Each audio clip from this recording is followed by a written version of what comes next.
The ways that you are projecting your own birth chart, the placements in your birth chart onto other people or onto external things in your environment is actually creating what you experience as your reality, as the dimension that you're living in. For example, if you are always putting the authority onto other people, so say you're putting your Saturn energy, right, the responsibility onto someone external to you, then you are creating a reality in which you always feel controlled by the external, where it always feels like there's constant pressure upon you because you're not actually internalizing and embodying that energy yourself. Today, Mercury is meeting the Sun in Pisces, which is why I wanted to talk about projection. And also, Venus is making a conjunction to Neptune. So Neptune is often associated with projections just because the energy of Neptune itself is always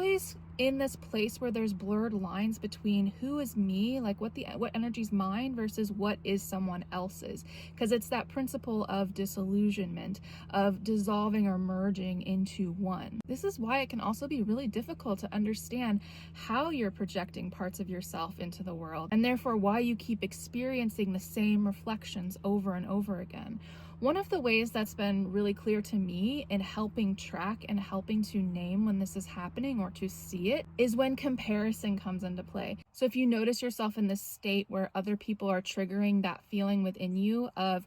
comparing where you're at to where someone else is at, or comparing an experience you have to that of another person, you can be clear and sure that in that moment you are projecting part of your own experience and your own self upon that other person. So if you want to actually embody that energy and take it back, it's really good to first recognize that that's happening, and then understand what is it that I'm putting onto that other person that I believe that I can't have, or that I'm not worthy of to some degree, or I'm just not capable of holding. Because a lot of this has to do with capacity. And when we think about Neptune, it's like there is no containment with Neptune. So you think about Neptune with projections, like there's no containing of your own energy to be able to hold or experience the thing that you are putting onto the other person. So you need to really understand and create capacity within yourself to hold that energy.